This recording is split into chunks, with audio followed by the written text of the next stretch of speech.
Hello? So, nagluluto ako ng tinola, may sibuyas, luya, at garlic. So, lalagyan ko nito, dump all them together. Ayan. Ayan.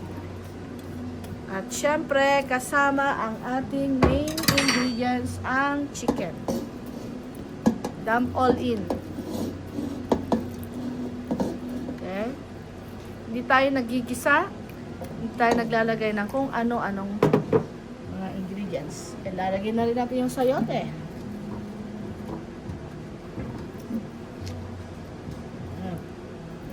Tapos, lalagyan natin ng konting-konting asin. At konting paminta. Siyempre, lalagyan natin ng tubig. Mga 2 cups kasi magsasariling tubig yan. Tapos, tatakpan na natin at temperature 450 for 35 minutes.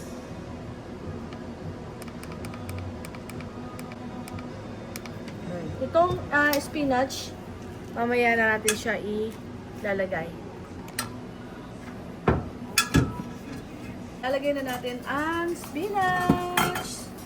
Alright, sa last 5 minutes niya.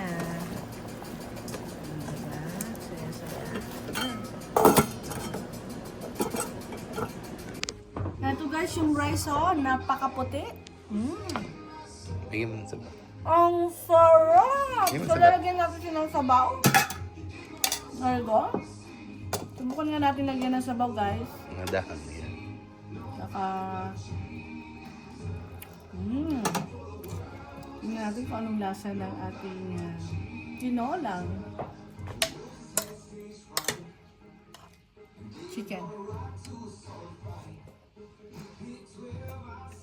Ang sarap! Ang init! Pero in fairness, ang sarap talaga, promise. Okay? Try this now. Okay?